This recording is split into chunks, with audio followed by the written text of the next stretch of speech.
Hello!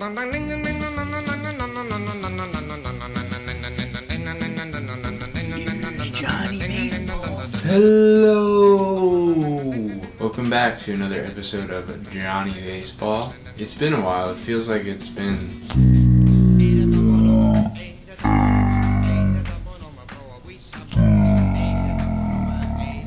a lot has happened since the last episode. Lots of trades, lots of moves. Erin Judge won the home run derby. What struck me even more than how good Erin Judge is and how powerful he is and how far he can hit a baseball was how beautiful a woman he would make. It's the eyelashes. The eyelashes are out of this world. There are women out there who would kill to have the eyelashes of Erin Judge. While I was watching the home run derby, I honestly couldn't help picturing him in a blonde wig and a red sequin dress. I mean, what a beautiful woman this man would make.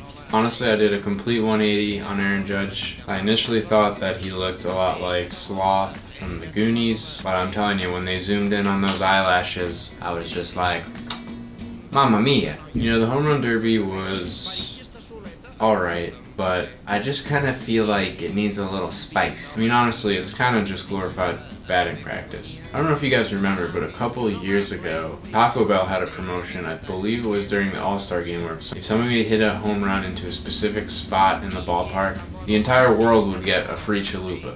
What I'm proposing for future home run derbies is to have signs like this all over the stadium. And not just signs like this. If there's one thing people love more than watching giant, potentially beautiful women hit home runs, it's chalupas, and it's dunk tanks, and it's fireworks and explosions. My proposal is, next home run derby, you set up dunk tanks all around the field.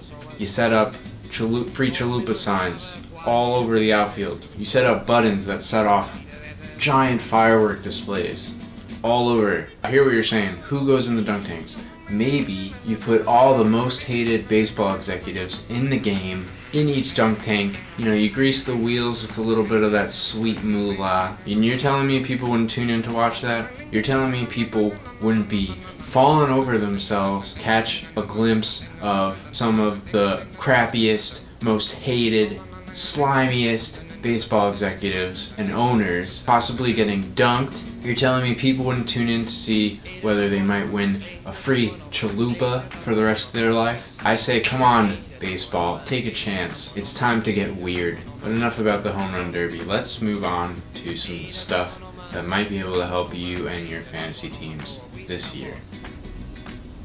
Oh yeah, it's that time again. It's time for... Coffee's for closers only.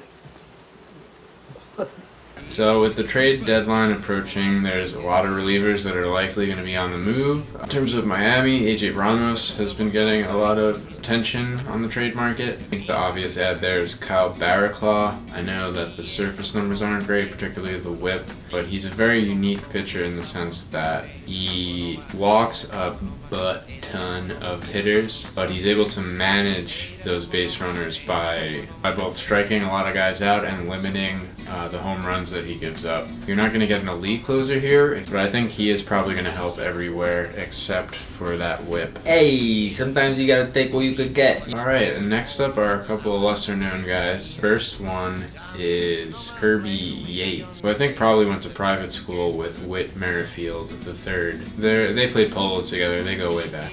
Psst, obviously.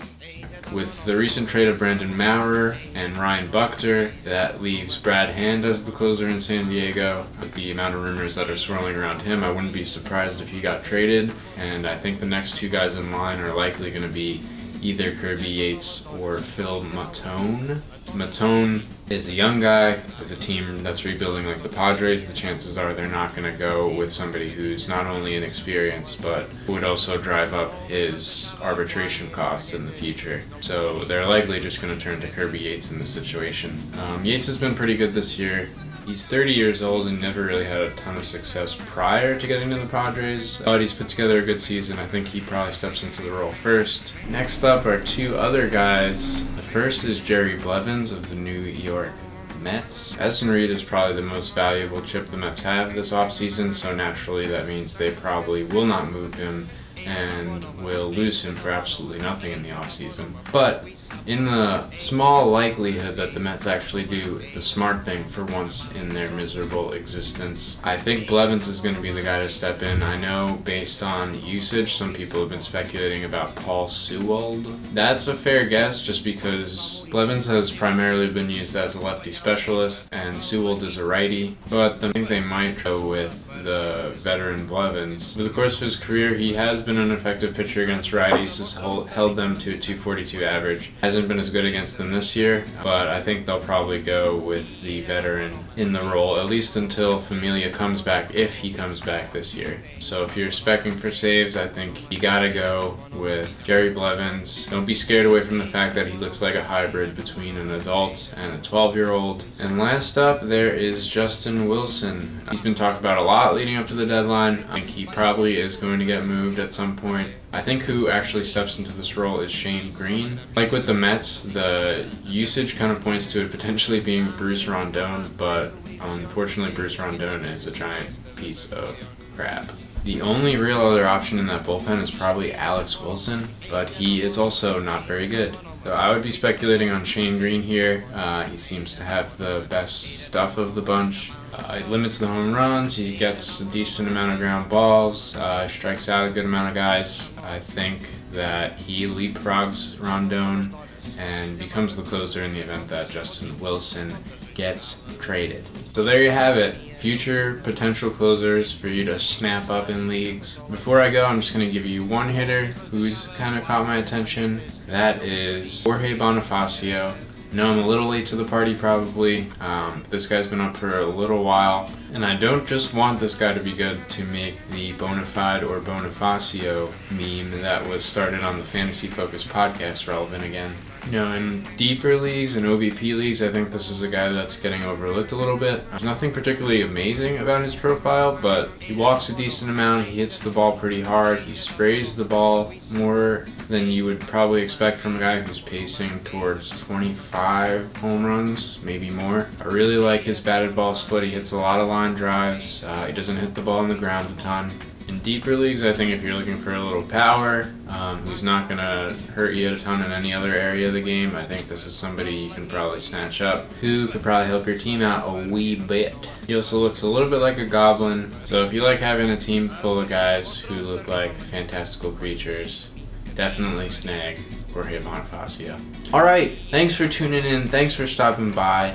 I'm going to be on the lookout for more players for you guys. Love y'all. Bye.